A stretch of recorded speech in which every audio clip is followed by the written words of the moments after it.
Okay, hello everyone, and welcome to today's Workflow Strategy Roundtable. I'm super excited. I'm Lisa Crumby. If you haven't met me already, I am the manager of premium services here at Revolve.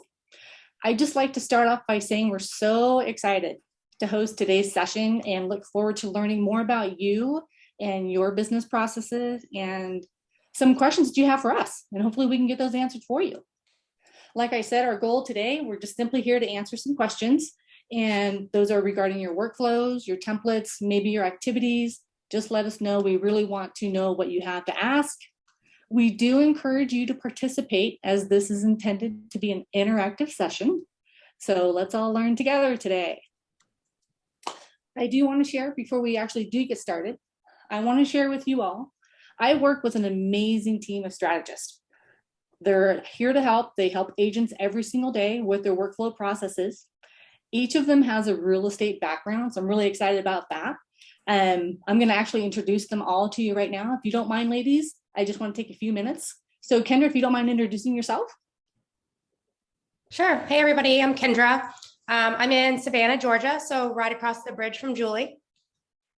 I have been a licensed agent for about 9 years. And prior to Realvolve, I managed a brokerage, and I have a heavy in operations and very much enjoy what we do here, working with workflows and helping everybody get organized and their business processes in place.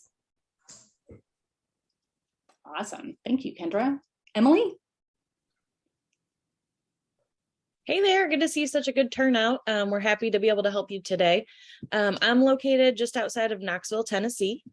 Previously, I used Realvolve when I worked for a real estate company as the office manager. I helped with the transaction and listing paperwork for 40 agents in our office. I've been with Realvolve for over a year now and really enjoy getting to meet all of our different clients and being able to help them get things in order. And we're excited to see what kind of questions you throw at us today. Great. Thanks, Emily. Elsa? Hi, everybody. My name is Elsa. I am located in Orlando, Florida. I've been an agent for 6 years. I also have similar experience as Kendra and Emily, management, transaction management, and also marketing. So I'm excited to see everybody came out and start to get to work with us. So nice to meet you guys. And Abigail. Everyone, my name's Abigail. I'm located in Tampa, Florida. I'm new here to Florida, but I'm originally from Nashville, and before that, St. Louis. But in St. Louis, I started working in real estate at 16. I worked for the largest team out there, and then did the same when I moved to Nashville. And then I started with Realvolve, and I couldn't be happier. So I'm super excited to help answer any of your guys' questions today and all work together. Awesome. Thank you, ladies. And also, too, just as a side note, I just want to let you all know that this is not intended to be a support questions call. So if you're in need of support assistance, please hang tight until after the call. We'll be happy to help support or get a support ticket submitted for you. Okay. So if you don't mind, feel free to speak up, or if you'd like to post your questions in chat, post it in chat and we'll do our best to answer it. I'm going to go ahead and share a screen with you because I'm going to just log into my Revolve account here, just in case we need to demo anything. And I think, Kendra, if you can monitor chat and let me know what's up with that. Let's move this over here. Sorry, guys. Can everyone see my screen okay? Yeah, okay. looks good. Okay, perfect. And remember, don't be shy, okay? We're gonna learn from each other today. So I really want this to be helpful, for you all, and we can learn from each other. I have a list of questions too that I also receive from my clients, as well as Kendra, Elsa, Abigail, and Emily. And I think most of you know Mark Stepp. Mark Stepp is also on the call. So thank you, Mark, for joining us. I'm here for moral support. And we appreciate that. Thank you. Well, I guess I can get started maybe to get the ball rolling here. Some common questions. I think one of the ones that we really do get asked a lot is when you're entering transactions into your account and they're not showing on the dashboard.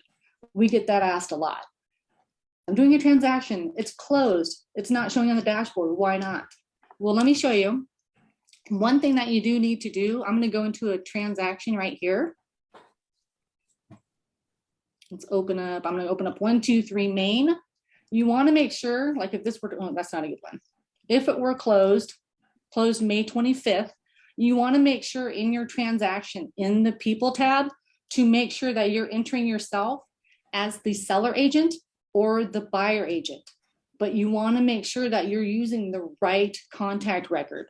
So in your contact record over here, I'm going to just search by name.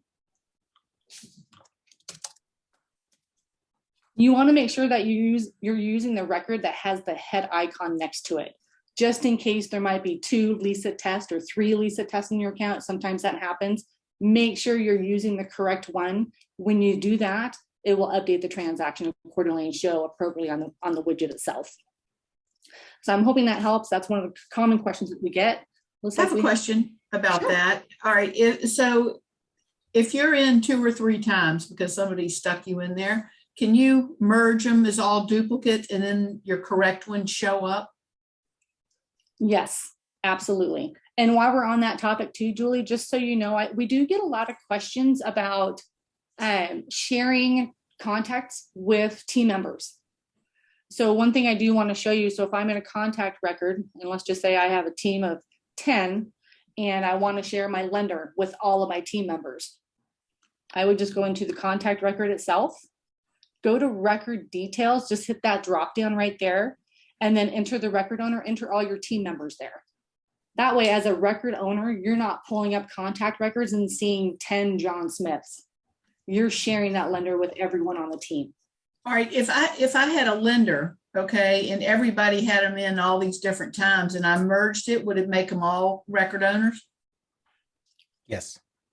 Yes, if you merge them first, you'd still have to put them in as a contact record owner. All right, so in other words, if they were already record owners and you say you've got 3 records and each user has a record owner on each one of those 3, so you have one, Mary and Joe have one, whatever.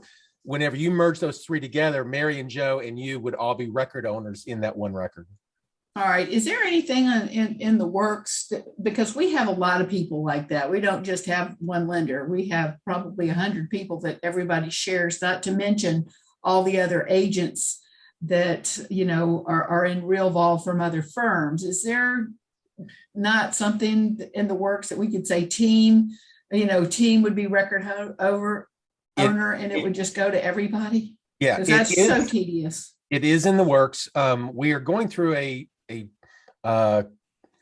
process right now where we're doing some underlying upgrades of some infrastructure pieces. But once that is done, and it shouldn't be too much longer, one of the changes is going to be allowing users that if you have an activity, if you scroll up to the classification side there and click on the down arrow, that contact type, if you click down on contact type, there are 3 types, the agent, the vendor, and the hidden. Actually, agent and vendor are really the 2 that we're going to be doing this on. If you have records that are marked as agent, where that contact record is some agent or something, or vendor, meaning they're an accountant, a lawyer, whatever, that in the settings area in the near future, you'll be able to say, I want to share my agents and my vendors or vendors with my team. In which case, that then would allow you to not worry about who is the record owner. It would make an assumption that everybody has access to it at that point. Awesome. So that is in the works. Awesome.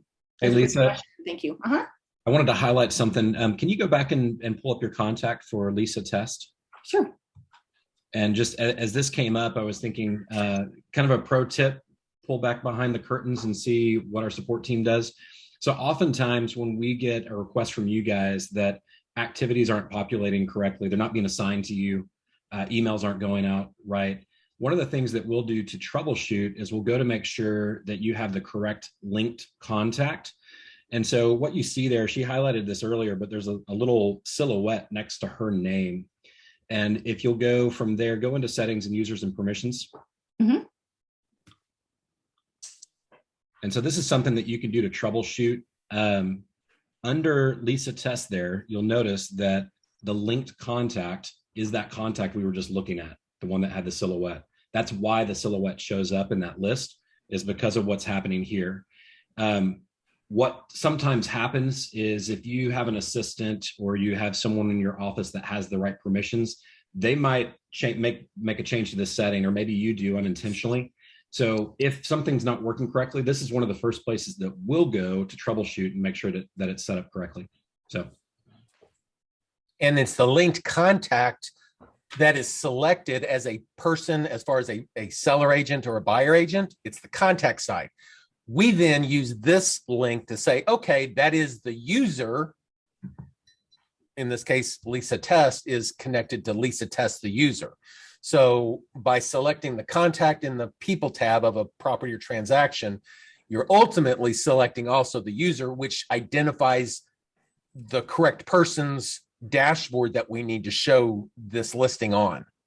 So if it's not showing on the dashboard for some reason, it's because you've got a mislinked contact record. And they should always be the same, right? What would be an example of why you would have anything any different? Well, there shouldn't be. Okay, all right. That was my question. Yeah, all right. They should be the same. But because people do merge records together, if you take 3 different people and merge them together, actually 3 of the same record, it's the same person, but 3 different records of that same person, you merge them together. You'd want to make sure that linked contact is linked here as well, just to double check. And you could tell that by at the very end of the merge, if you go look at that record, it would have that silhouette icon next to the name. And David has a question on chat. We'll go ahead and read it, if that's all right. Sure, go for it.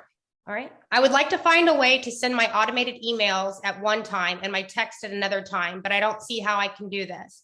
For now, the emails and text I send to my prospects are sent out at the same time. What I'm trying to do is send an automated email in the morning and send an automated text at night of the same day.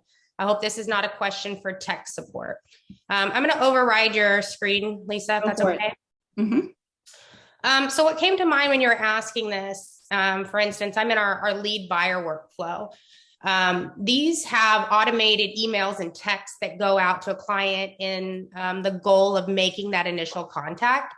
And so, for instance, this has a text and an email that go out same day. So what I could do is come into the schedule and I could click here, and where it says 0 days after start, right under this where it says none, I could change this to start and end, and I could specify specifically what time of day I wanted that automatic text or email to go out.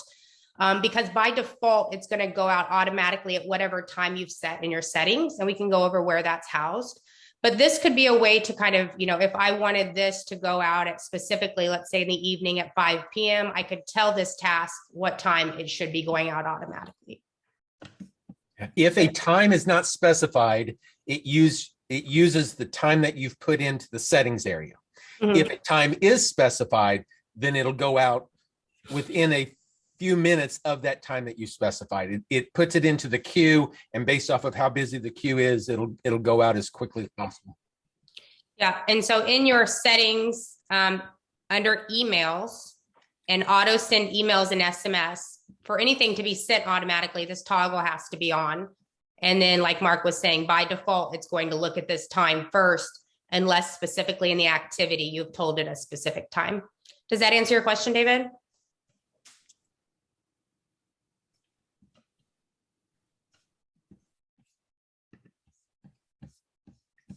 He's not answered yet.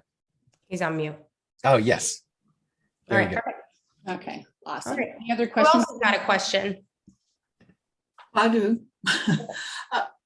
One of the problems that we're having is, and I don't know, this might be a support question, is that when we request something and we've got it to go, we have it with party, the person who the party is, and then we copy a couple of other people. What we found is that we're getting 3 emails, and each party, the party is getting 3 emails. The let's just say we're sending a termite letter to an attorney asking if it's right. So we put with the party member, which is the attorney. So the email goes out to the attorney saying is all clear with the termite letter, and we copy the seller agent and we copy the seller or the attorney's paralegal. Each of them are getting 3 emails.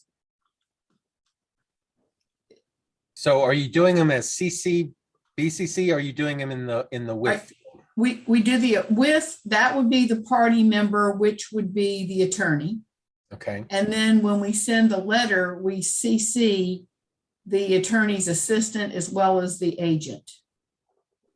So like in this case right here, everybody would be getting 6 emails of the same thing. And I'm not sure if that's a glitch on ours or if that's just, or if I've done something wrong. Okay, on the CCs, I wouldn't think it would do it that way. I'll double check that to see. I know we were looking at something very similar to it this past week, where if you're doing it from a property, say, or a transaction, the emails that go out, every contact, property, and transaction record have what we call a Dropbox address. It's not dropbox.com, but it's an address that's specifically for that contact record or property record or whatever. And one of the things that we've looked at is an email. So here's that little I in the upper right, that address, that message plus. Let me do that again for you, Mark. There you go. Message plus transaction and it has an ID, whatever. This is a specific email address for this particular transaction. So whenever I go to email, if I click the email button, this record is put in to the reply to section so that we know which record it needs to be replied to. What happens also is if I'm picking contact records in my database, those contact records are also getting this message in there. So if somebody replies back, it's going to the replies on these and it's identifying who should be notified and it's notifying them. So we're looking into something similar, and it may be related, where we really just need to send one notification no matter how many people reply to it. And I think what we're doing is we're sending multiples based off of that. So while that may be a support question, it's something we're already looking at. All right, because it's not that anybody replies to any of them, it's just the way it's sending initially. Something's got to be replying to it if you're getting notifications. Yeah, well, it's just that the agent says, I just got 3 of the same emails. And then we have other agents that we have them copied on it, that I don't know, it's blocked somehow. They say they don't ever get the emails. But you are doing it for a transaction and there's multiple CCs. So I'll double check that. Okay, I'm just wondering if that was, if we were doing something wrong and if that's the way we're supposed to do it, because what's my understanding is that when you put the party member, that's the person that gets greeted. Correct. Okay, when you hit greeting, that party member is the greeting, and then everybody else just gets copied on it. Correct. And that way, if they reply to it, they're also, all of them will get a reply to it. So it almost seems like there's got to be somebody replying to it in order for you to be getting a notification that there was a reply. All right, wait a minute. I just had a thought. What if we have like 2 different emails for people? Like, we've got his, a work email and a home email. Would it pull both of them to go to? Because there's 2 in the record. So that could be what the problem is. So I'm just trying to say. Yeah. Sarah mentioned in the chat that she said, Mark, my replies from my transaction, I do get 3 emails back. I used to not do that. The only time I get multiple emails is if I add them to the queue and not the CC. So it looks like she's maybe also experiencing something similar. Okay. This is Sherry. Can you hear me? Yes. Yeah. Hi, user here. I'm from California, and I've been using the system for about 2 years. Love it. Has so much power and capabilities there. The emails are, I do have to agree, the emails are a little funky, and they really confuse people. How I found the best way to use it, if I'm only going to send out one email or maybe get one response, is if, let's say, the buyer is in the to field and the buyer two is in the CC field.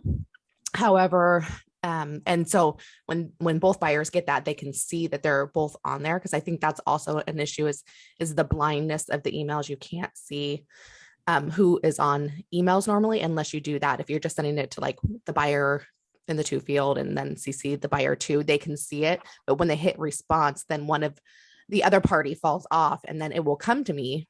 But then the husband doesn't know the wife responded, type of thing. Yeah. So it's a little tricky there. And so I was thinking I'm like, I want to continue using the system. I see the power behind it. So in the meantime, I think a couple of the gals there were looking into it as well. But in the meantime, what I think I'm going to do is have all emails come to me, because I like using my Gmail anyways. Have all emails automatically sent to me. And then I'm going to put the merge fields of all the participants I want at the top of the email. So that way I could say, okay, yes, I do want to send out this email, press forward, copy and paste their information in my Gmail template or my Gmail, and then forward it on, kind of clean it up and forward it on that way. That way I can get as many responses, because people do drop off. And I wrote I wrote a whole email about this just so I can explain it better.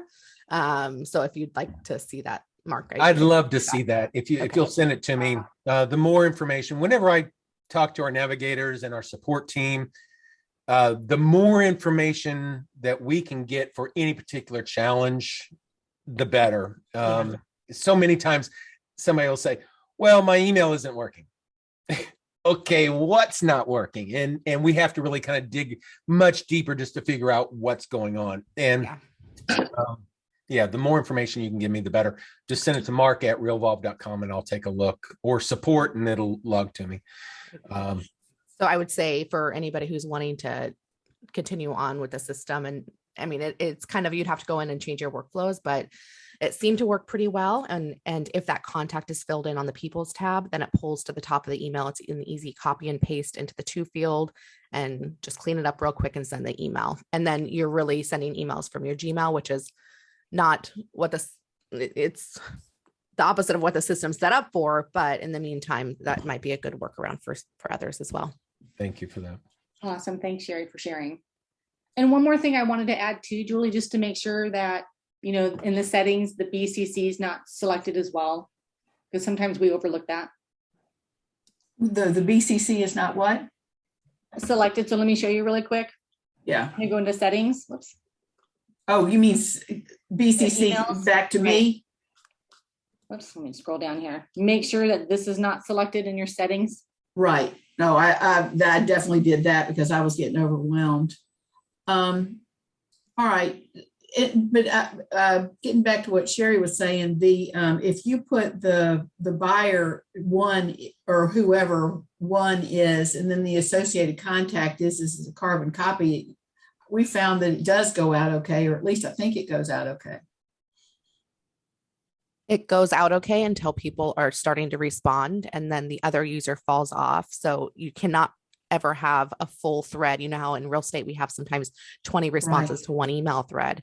And so that's why I was putting those merge fields at the top of my template. So that way, and you can set it to automatically have, if you go through and change all your workflows, to have the emails go to your email address directly, and then just put the merge fields at the top of the template, not in the to fields, not in the CC fields, but in the top of the email template.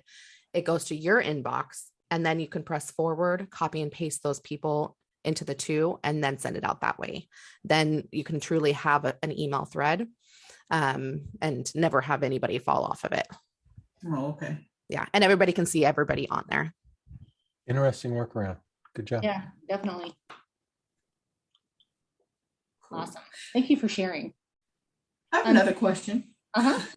We have all these birthdays. That I had an agent that came in, and she used to be a hairdresser, right? And so she brought all the brought all the birthdays of everybody in there. And is there a way to set up, whereas if it's somebody's birthday, you can send them an automatic happy birthday instead of having to assign a workflow to every single one of them?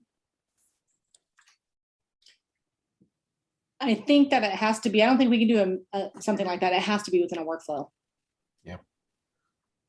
I was just curious, since that's one of the things. And then another thing if you don't have a date for something in a transaction or in a property or something like that, or in an anniversary date or a birth date or something like that.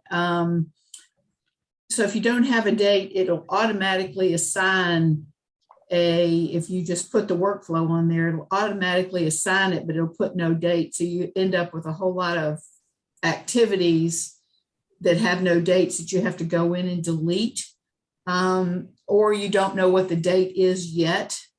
Is there a way that if there is no date that an activity would not be assigned, or do you have to uncheck the box that says birthdays or anniversaries or? Yeah, if it doesn't have a date, you would have to uncheck it. The purpose of putting it on there is once you do put in a date, it'll backfill all those activities for you. Mm-hmm. So not knowing a date doesn't prevent the workflow from working. It just doesn't know when to actually instigate it yet. By going ahead and allowing that activity to exist in the ether, I guess you can have it available once you do put a date in, and then all of a sudden everything's the way you want it in the first place. You don't have to go back and restart that workflow again. Yeah. Okay. Maybe that's just one of the things I was thinking, since we had so many birthdays, because you can mass assign workflows in the app, right? But not in Realvolve.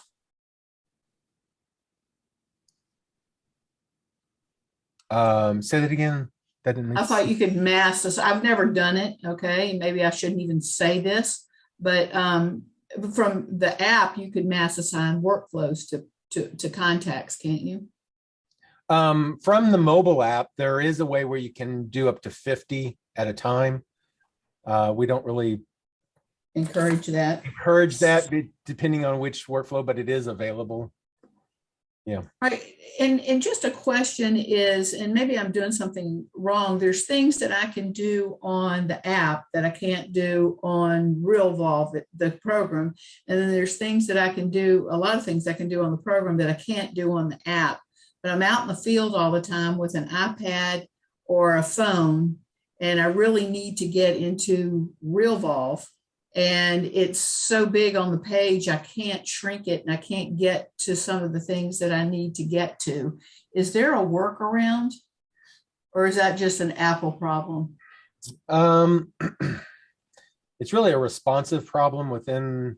We only have a certain amount of space available on the screen. There is a certain amount of space that we need within the app. And if you use two fingers to scroll back and forth, you can certainly do that. Maybe it's the two fingers. I'll try, because we're doing a lot of traveling, and so I don't want to have to take El Gigando laptop with me everywhere I go. The iPad would be nice, but I'm finding limitations. Okay, good deal. And Steve's asking a question or mentioning that they're having a calendar issue, that their Realvolve events, home inspections, pictures are showing up an hour later on their Google Calendar. Okay. Typically, if it's an hour earlier or an hour later, it's typically a time zone setting issue. And I've seen a lot of people select, if you go into the settings and time zone area, if you select Central America versus Central Time Zone, if you're in the Central area, I mean, that's just an example, you can be throwing it off by an hour based off of daylight savings time. So that's the first place I would look in that particular case.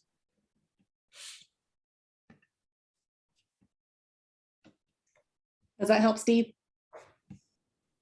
And Steve, if you want to send me some more information on that, I can look into that. Send an email to me and we'll go through this. Yeah, we've got support looking into it right now from screenshots from our Google Calendar and Realvolve. I'm actually checking those settings now, but we've been using Realvolve for Long 5, time. 6 years. Yeah, you've And been this around for a while. just kind of happened out of the blue. It may have happened out of the blue based off of switching time zones. I mean, daylight savings time at some point, you just didn't realize it, possibly. Oh, maybe. Okay, I'll check that setting now. Thanks. And Jennifer has a question about the predicted number of transactions. Jennifer, you can go on with your question. I do. Can you hear me okay? Yes. Okay. I am showing that I have like a really high number of predicted transactions compared to what I typically do. And I'm wondering if that is because I have the husband and wife separate. We have contact records for each person. And the last CRM I came from combined like a spouse or a couple group. And so I'm wondering if that's the reason why it looks like it's so high. What's your R factor? 9. Wow, really? Pretty high. Wow. I don't know any. I'm new. I'm brand new. Okay. So Well, congratulations. I've only seen one other 9 and I've never seen a 10. So I'd be really interested in taking a look at your database to see what you do have. Typically, the way the R factor is set up, or not typically, it's the way it's set up is every contact record in the database is identified with a relationship score. That score is based off of content that you've got in there about what activities you're doing with them, the number of activities. There's like 13 or 14 different aspects of how we create that relationship score. And we've got a whole training on that within our YouTube channel. But what it does then is it looks at everybody's score as a whole and identifies, it does look at which ones have relationships. So it really shouldn't be a relationship issue. But based off of the number of people you have, what you're doing with them, if you're doing a great job at that building of that relationship, it should then help you get a better R factor. And then based off of that number of contacts you've got, it then does the predicted transactions off of that. So a 9 is amazing. Like I said, I've only seen one other that's like that, and they did a lot of transactions and stuff. So if you wouldn't mind, actually, who was this? This was Jennifer Gilchrist. Okay, Yes. I'm gonna look, if you don't mind. I'd like to look. Please at your do. database. Yep. Yeah. Because it's double what I normally do. The predicted transactions are 83 and a little less than double. I did 46 last year, but I would like 83. But Absolutely. Yeah. And what's interesting is how many times I've gotten the message from a user saying, this is creepy, how accurate it is. So keep up. And this is like how many you're going to do. If you keep up with what you're doing right now. Okay. Yeah. But take a look at it and let me know what you think. Okay. And Emily posted in the chat a video, just gave me a little bit more information on that relationship score and the R factor, if anybody's interested. Yeah. Great. Thank you, Emily, for doing that. Any other questions right now? Awesome. I think one of the most common questions that I think the entire team gets asked is, what are the most common filters? What filters and tags do we recommend that you use? So I would love for my team, because they get asked this every day, to share what they feel the best filters are and the tags, because we're really big about using tags here at Revolve. Something that was brought up earlier about birthdays kind of brought my attention. Let me share my screen really quickly. You can launch activities or a workflow to celebrate those birthdays. I've seen some other people that use the filters. So if I come into my contacts and I select create a new filters, one of the things that I can do is filter by birthday. And so if I come down to date, I'll see people that'll celebrate birthdays monthly, maybe with a card or something. And so I can come in here and say, I want all the birthdays, let's just say July birthdays. It narrows it down. I have it here that 5. And so I could pull a list of that. I could also come down here and save this and say, these are my July birthdays. And so if I ever wanted to come in, and I would always have this as an option to just pull my July birthdays. So I could then come in, select all of these people, and then send them, create a PDF or send a mass email or do those kind of things. And that's another way to celebrate birthdays per month or otherwise. Could you put a date in there if you've got all those filters, could you assign a workflow? I'm just trying to think of how the birthday message would go out on the right day from there. Yeah. And so what I did was monthly, right? But if you had a large database, you don't have to select the whole month. And so you could break it down and just say, I want to see everybody's whose birthday's on today, which would be something you'd have to do daily and might not be as effective. But you can kind of, if you're looking for home anniversaries for that month or birthdays for that month, you can do that as well. I have a question about the birthday filter also. If you down the road add another person who has a July birthday, will that person then come up the next time you use this filter? Yep, absolutely. It keeps a running list. It's looking for anybody with a birthday that meets that criteria. So it's researching the database. Yep. And anytime you come in here and select July birthdays, it would pull an accurate list of those birthdays at that time. Thank you. Mm-hmm. Awesome. Thanks for sharing that. And one thing I wanted to share with you, you can all see my screen still, right? No, I overrode yours. You have to reshare it. Sorry. Oh dear. All righty. So one thing that I always like to recommend too is we get a lot of inquiries or emails or even customer support. Where did all my contacts go? Well, when we're playing with filters, always check that filter, because if you have 2,000 people in your database and you're now showing one, make sure that you go to your filters, hit that drop down and select all contacts so they reshow. We get that asked a lot. A lot. Yeah. So always make sure you check your filters. But going back to that filter and tag question, I'd like to elaborate a little bit more on the tags that we use and how we use them. So Emily, Abby, or Elsa, if you'd like to share your best practices on that as well, that would be awesome, because we're using tags not only to tag our contacts, but we're also using tags in our workflows, pulling in contracts and disclosures and settlement statements to email to our clients. Yeah, I think one of the most used tags is going to be newsletter, right? Because we want to do the mass emails every month. So that would probably be a good example of one of the most used ones for my clients. Or even on the holidays, if they're doing the pie events or Christmas cards, we also have a ton of tags, a ton of clients that request that. Another one that I've been building out a lot recently for a couple of my agents that I work with is a client event. So who do I want to be a part of my client event for the next year for years to come? So when they close out a transaction, to go ahead and apply a client event tag or a client party tag on them. So if I need to pull a guest list pretty quickly via tag, I can do that. Awesome. Does everyone use tags in their templates? Isn't everyone familiar on how to do that? And just to kind of give you an idea on how that works, I'm actually going to pull up a template. Let's see, I'm going to pull up a contract to close template. And if I'm going to send out to my closing parties and I want to send them an email saying, hey, we've just gone under contract, here are all the people, and here is the contract. Well, if I have the tag attached to the template right here, so you can see that right here, if I upload the file to my transaction and I send this out, it's going to automatically attach that contract, which is super awesome. So if you don't know how to do that, simply go to the attachment icon right here, choose the tag, and then select what you want to attach. That's how we add that tag there.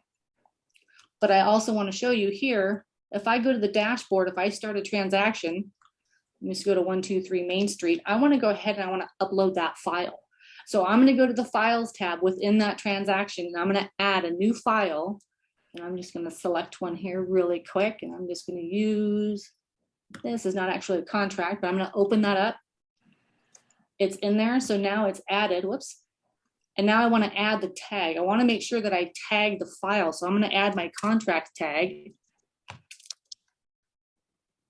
going to select it and I'm going to hit save. So now that file is in my transaction. So when I go to send the email to the opening parties, it's automatically going to attach to the template. I don't have to do anything. So that's one thing that we do with tags and transactions, but we also use signed disclosures, settlement statements to send to your clients the following year for tax purposes. So there's a lot of benefits for using tags. So if you're not using them, I highly suggest you do it. It makes your life easier once you get used to it. Yeah, especially for the HUD ones, whenever you're sending those out at the beginning of the year for the previous year, you may have all your activities going out on January 3rd, send out the HUD one, and it sends it, attaches it before it sends it and goes. I've got a caveat on that one, Mark, is that if you're assigning a workflow and something goes in, let's say you're going to send the HUD ones on January the 19th, and you've put something under contract that has that workflow, that activity on the workflow on January the 3rd or 4th, then it's going to try to send a HUD and send a letter to somebody without it. So you've got to do something on the first of the year or something, change the year, do something, because we had a problem with that. Yeah. So if you have something that falls through, that you should have like a workflow process that you use that stops existing workflows based off of you starting. I'm not talking about that. I'm talking about something went under contract on, the workflow says send this out on this certain day, right? Okay. And so what happened was something that hadn't closed yet went under contract. Okay. So it went under contract on the 2nd, before that January 19th date where we were supposed to send everything out. Okay. All right. And so what happened was it said, oh, okay, well, this is a transaction, and it because of the workflow, we had to go into the workflow and change that workflow on the beginning of the year so it wouldn't be assigned. So that's what I was just telling everybody. If you're not going to send it on the 1st, you better, do something about that workflow to make sure the year changes. Yeah, I would probably do that on completion of the closing itself. So the activity would be based off of the closing. If once it closes, you complete the closing, then it creates the activity with that given date. Okay, so would you assign you would just have a whole new workflow that assigned that activity? You could. I would just create it as an activity, keep it as an activity, but don't just assign it to the date. Assign it on the completion of that. No, I guess you would. No, you have to do it for the next year. Yeah, you're right. You have to do it on a specific date, Oh yeah, create it as a separate activity or a separate workflow, and then start that workflow on the completion of the closing, and then that way it'd be on the correct. That'd be a workaround. Yeah. Or on January or on December 31st, you go in and change the thing on the workflow. Yeah. I wish there was something you could do. It had to be in the year. If closing date equals this, and it would go in this year and not do the past activity thing. Yeah. Well, I mean, you're ultimately doing that by using the completion of the closing activity. It wouldn't actually do it until you completed it. Until you completed the closing. And so you could say assign this activity. You could have that in your workflow that just says now assign this activity. Right. Okay. Thanks. Awesome. This is a great program that does a lot of things, but it'll get you in big trouble too if you hit the and there is no button. Let's see. Is there anything else in chat before I kind of move on to maybe another question? Yeah, Jenny has a question. She said, I'm a new user. There is a list of tags. Is there a list of tags I should incorporate that veteran users have used successfully? And what I was thinking, Jenny, you're in our Navigator program, aren't you? Yeah. And I think you'll see as you do that, a lot of our activities in there have kind of the best practices as far as When you get a new buyer and you're actively working with them, having them tagged as buyer and active. When they go under contract, we have activities that remove those tags and add, past client once they've closed and things like that. So a lot of those best practices you're going to see throughout the program. Because I believe you just started the Navigator program, correct? Anybody have any other tips or tricks on best practices for tags or that you guys want to go over? The one thing that I always recommend is using singular tags. So instead of using seller 2022 as one tag, have a seller tag and then 2022 or whatever you want to do. That way you can do them individually or combined. And then also too, just to elaborate on that, when you're doing your tags, or if you have a team and you're allowing them to tag as well, is I like to have a clean list of tags. And you can see in our group account where this is our play account, our demo account, but we have 2 tags here. We have a birthday tag with uppercase B, and then we have one with a lowercase b. This is not a clean system right here, so I apologize for that right now.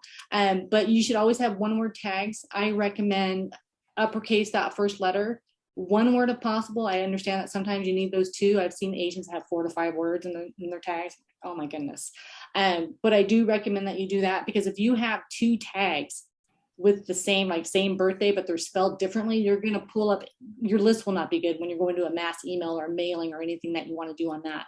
So just be aware of that when you're creating your tags. And if you are a broker and you're managing a team and you allow your team to tag, which I discourage that, because you will end up with duplicates and triplicates, because the team will go in there and just start creating tags without referencing your tag list. So I do recommend that. And you can set that in your users and permissions as well. And you go in there and change that second birthday and they'll merge together? Yes. Right. So what I'm going to do, I'm just going to click on birthday right now. Whoops. Actually, let me go to filter. This is what we're going to do. Sorry about that. I'm going to go to the filter list and I'm going to search. I'm going to create a filter. And I'm going to just search by tag, and I'm going to search that lowercase birthday tag because I don't like that tag. I want the one with the uppercase B.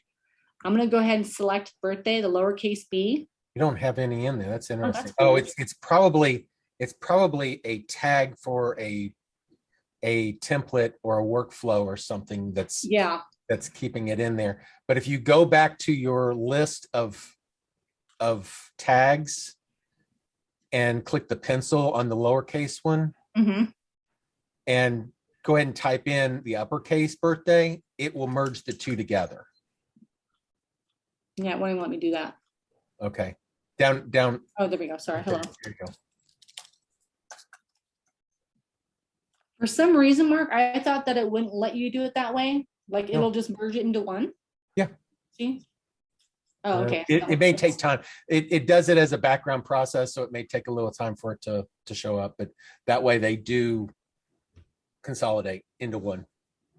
Yeah, the danger is having so many tags, you don't know which one to do. So be very thoughtful before you do them, because otherwise you're just going to have a mess. Exactly. Sarah has a question or a hand raised. Yeah, I'm with Mark. So we also do the singles. So we have a tag for buyer, tag for seller, active, pending, sold. And our workflow would change those. So when they go under contract, it removes the active and then adds pending. When it closes, it removes the pending and add it to sold. We also have it set up that I'm the only person on our team that are allowed to do the tags. And if someone wants to add a tag, then they will come to us. Because if you have someone, like you guys mentioned, do a lowercase b or an uppercase b, well, there's still a tag and everything kind of gets confusing. So I agree with Mark on the single tags. Very good. Yeah. Yep, absolutely. Best practice. So thank you for sharing. After doing this for 31 years, I've seen it all. And that's one that's very common. And yes. Any other questions in chat? Okay. I do have one because we're kind of getting close to the end here, but we have, questions or best practices, and for all of the users and the new users that come on board, is structuring your day, building structure on your day-to-day in Revolve and your best practices. So I'd love to hear from you. Like, what is your best practice using Revolve on a daily basis? What do you use? And for my team, what are your best practices? How are you coaching to your clients for building structure on that?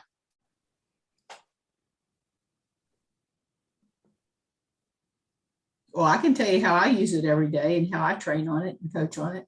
Would love to hear. At a minimum, well, first of all, I have put it on my my Chrome startup menu, so I can't escape it. So every time I open up Chrome, a Realvolve is staring me square in the face, and that's the one that does that. And that way, I can see how far ahead or behind that I am. At a minimum, I will talk to the client, put a note in, as well as set the next time I'm going to talk to them. Because if I'm always up to date on when I'm going to call, and set that next thing and put the notes, because my memory is like a sieve anymore. No, it's actually not, but I don't want to rely on my memory. So I see what I'm going to call, and then I assign some sort of work, make sure that some sort of workflow is assigned to them. All right. And with the 3 of those, that is the best thing. And just clear out those to-dos every single day. And if you're not going to do them, just delete them. Because if you come in, you got 987 tasks, you've defeated your purpose. Right. Good point. I think for my clients, and what I would recommend is coming in the morning, obviously creating that structure.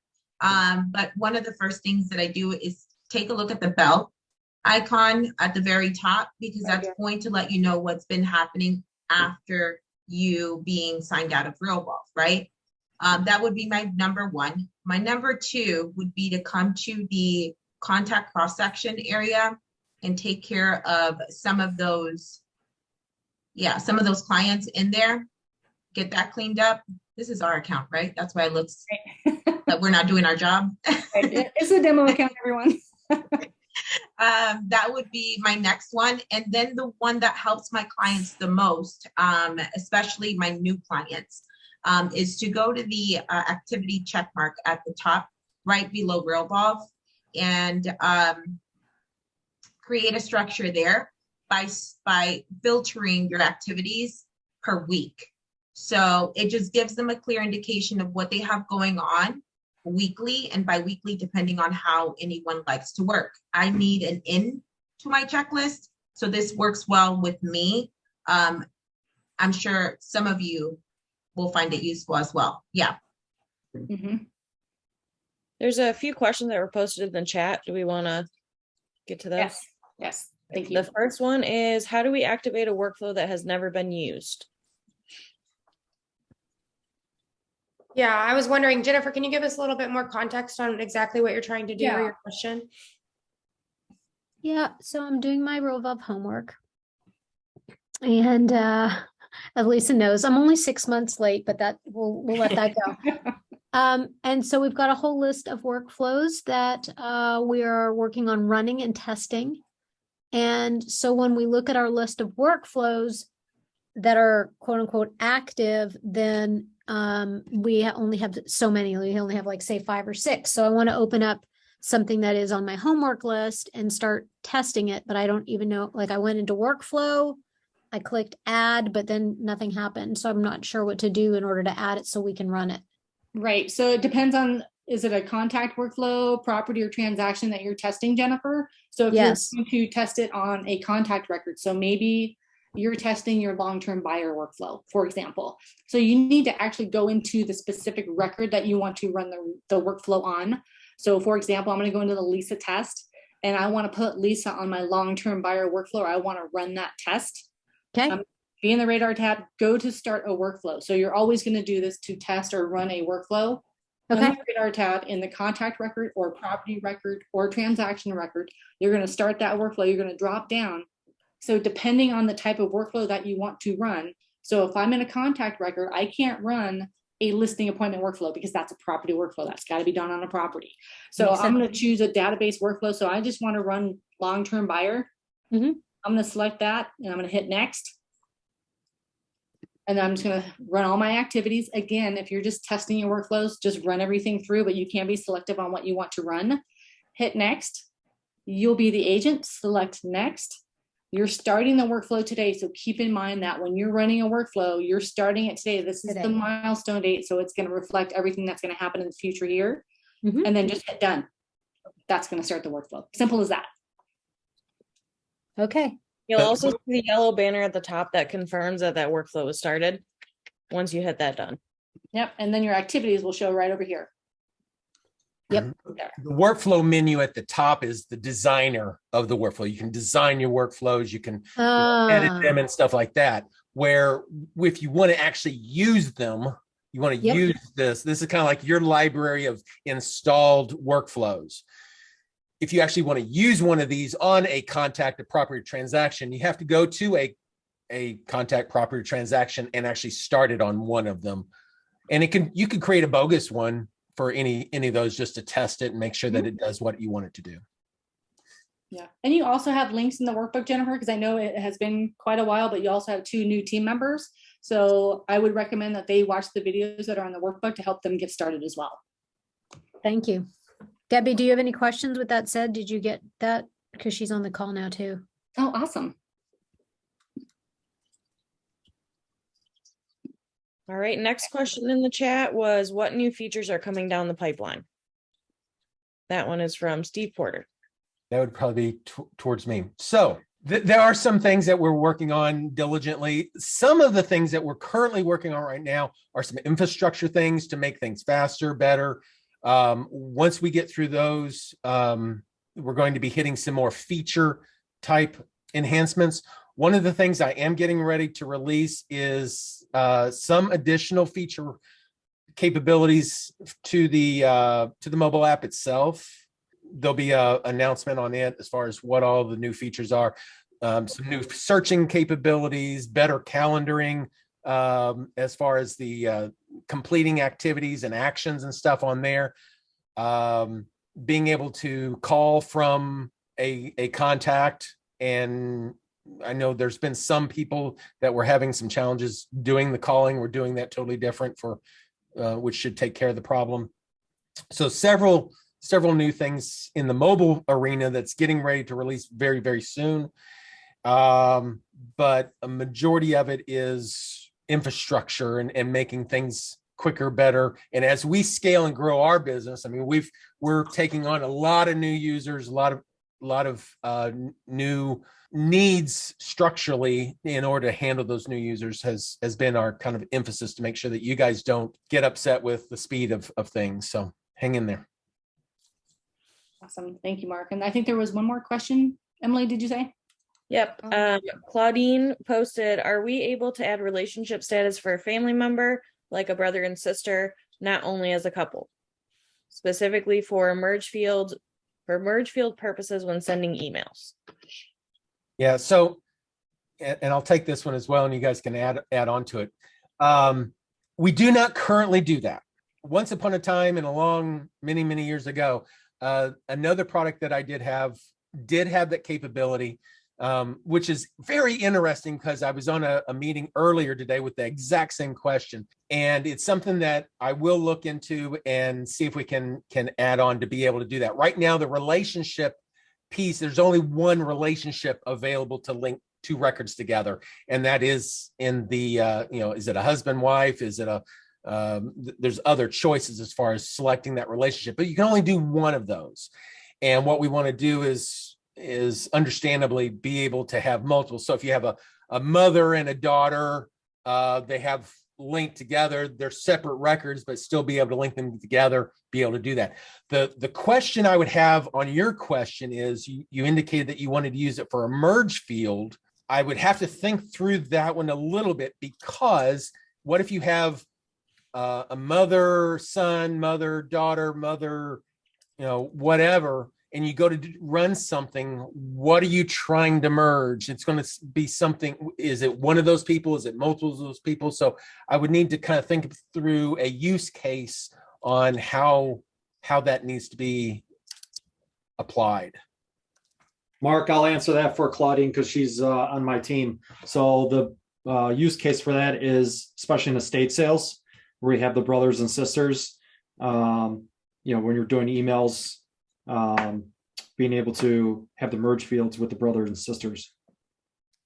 For like the greetings, or what do you? For the greetings, correct. Okay. Yep. Oh my gosh, you almost need like a mom one and a mom two and a dad one and a dad two. And I'm not being facetious. Yeah. Like if you're identifying people for couples, just saying. Like I said, in my previous product, I allowed you to select a contact and the relationship. And if it was a father, I knew that the next person would have to be either a son or a daughter or something like that. And what it would do then is it would link the two together so that if I went to the son, it would come back and say, hey, here's John, the father, whatever. So something like that could be done. I just kind of questioned how the merge field would be utilized. But if it's going to be used for a greeting, that at least gives me a clue on how we can move forward on that.